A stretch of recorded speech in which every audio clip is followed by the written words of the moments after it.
I want to talk about what's going on right here at home. And it's been going on for decades, right under our noses. And this is why the ruling class in America has failed us so horrendously, either by incompetence and inattention or intentionally. And I'm talking about Congress, I'm talking about our state legislatures, I'm talking about the executive branch, and yet, for the Democrat Party, this is probably all good, because the Democrat Party hates America. I think I read that somewhere. There was a report put out on December 19th of last year. By my calculation, that's less than a month ago. And it wasn't covered in the media.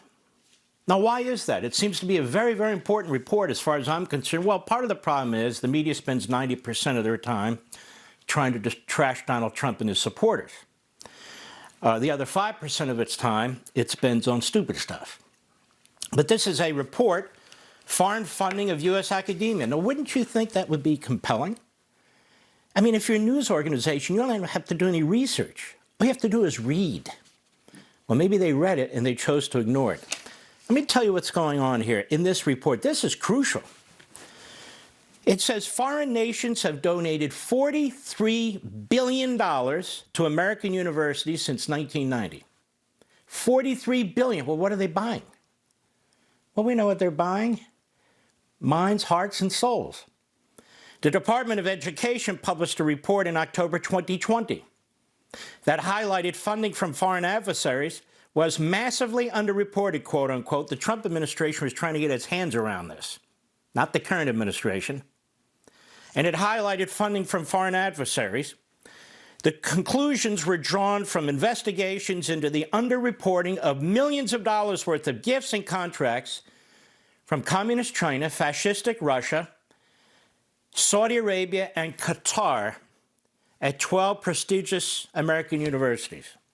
According to a recent study, higher levels of campus anti-Semitism and a decline in free speech norms are associated with this unreported foreign funding of American universities from authoritarian governments. An astounding 300% increase in anti-Semitism at U.S. universities has been linked to $13 billion in undisclosed foreign funds from 2014 to 2019. The undisclosed donations have been made by governments in the Middle East, China, and Russia. Harvard, Yale, Georgetown, they were among the top recipients of concealed donations. According to the report, the majority of schools have business dealings with Huawei, a Chinese tech giant connected to the Chinese Communist Party. According to early findings, most of the 12 schools that they cite have had financial dealings with Huawei, the Chinese tech giant that some U.S. officials say is a threat to national security. And at least one had ties directly to the Chinese Communist Party. You would think they were all run by Hunter Biden. It goes on. Others had deals with Russian government and institutions in Saudi Arabia and Qatar. The 12 schools revealed $6.5 billion in foreign funding that had previously gone unreported after coming under federal scrutiny. A recent study found unreported foreign funding of U.S. universities from authoritarian governments is linked to higher levels of campus anti-Semitism and a decline in free speech norms. Unreported foreign funding of the U.S. universities by Qatar, that's key. The tiny little nothing nation. Oil was found under it, and it is using its money to promote terrorism, to buy the minds of our people in our own schools, and to buy politicians in this country, and I might add, not only in the Biden administration, the Obama previous administration, but Republicans too. Republicans too. Unreported foreign funding of universities by Qatar and other authoritarian governments is linked to higher levels of campus anti-Semitism and a decline in free speech norms.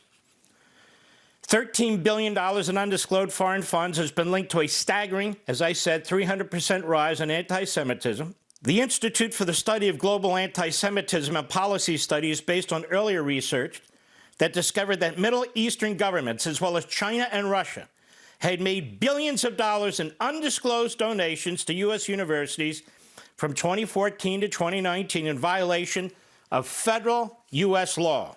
Receipt of undocumented money was associated with increase of campus anti-Semitism, I said, and this relationship was larger when the undocumented funding came from Middle Eastern authoritarian states.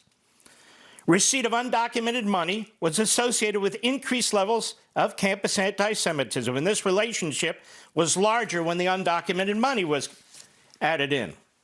Qatar was the largest single donor, providing $2.7 billion in concealed funds, while Harvard, Yale, and Georgetown were among the top recipients of concealed donations.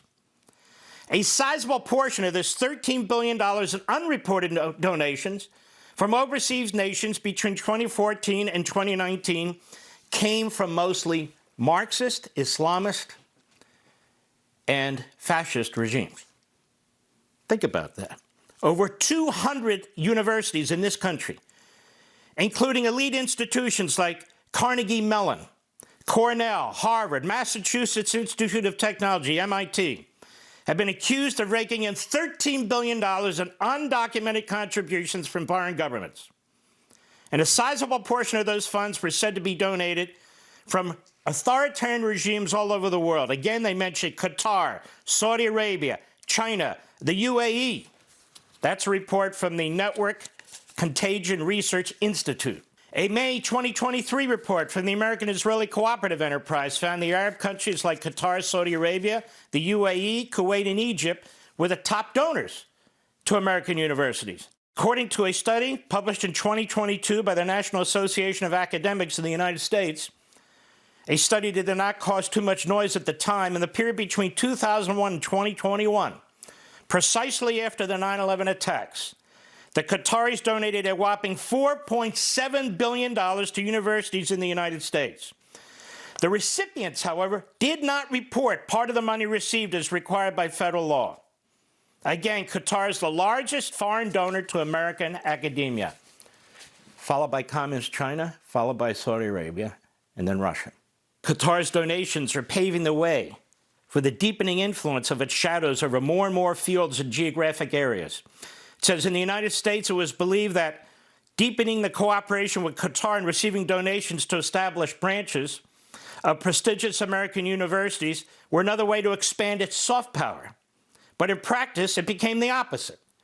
Through its vast capital, Qatar is paving the way for the deepening influence of its shadows over more and more fields of geographical areas, especially in the United States.